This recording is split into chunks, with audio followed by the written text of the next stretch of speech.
NASA has recently claimed that Earth is actually an oblate spheroid that is more pear-shaped.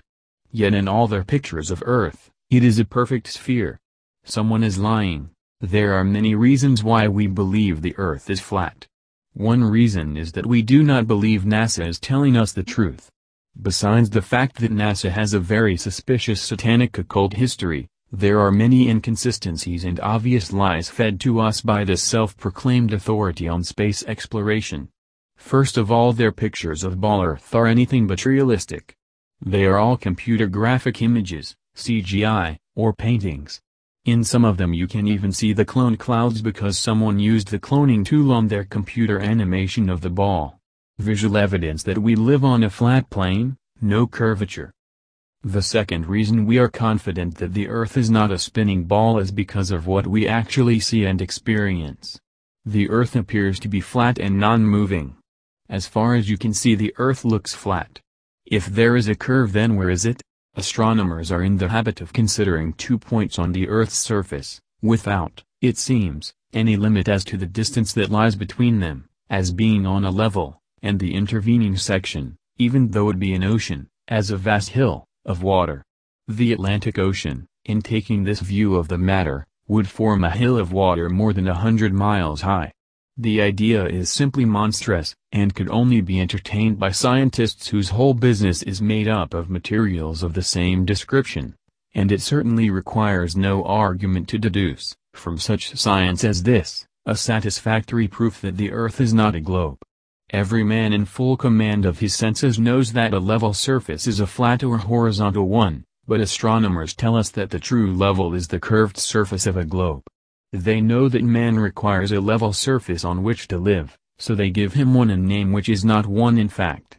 This is the best that astronomers, with their theoretical science, can do for their fellow creatures, deceive them.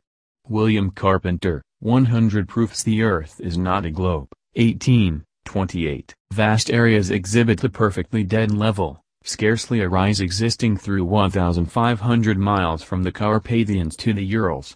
South of the Baltic the country is so flat that a prevailing north wind will drive the waters of the Stettiner Half into the mouth of the Oder, and give the river a backward flow 30 or 40 miles.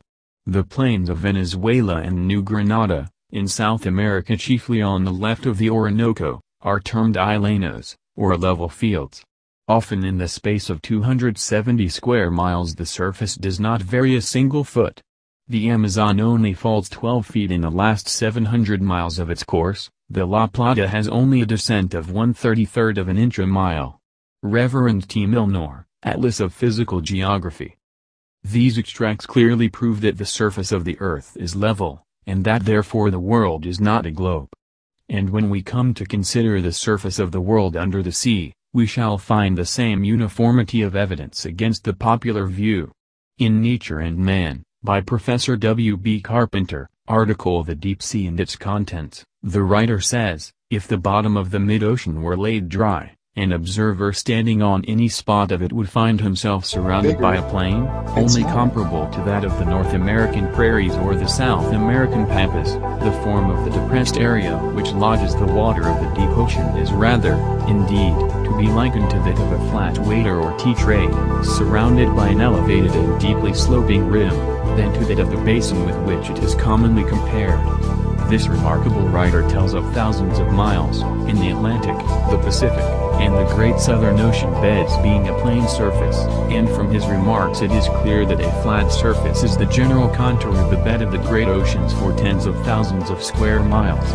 Thomas Winship, Zetetic Cosmogony, 23.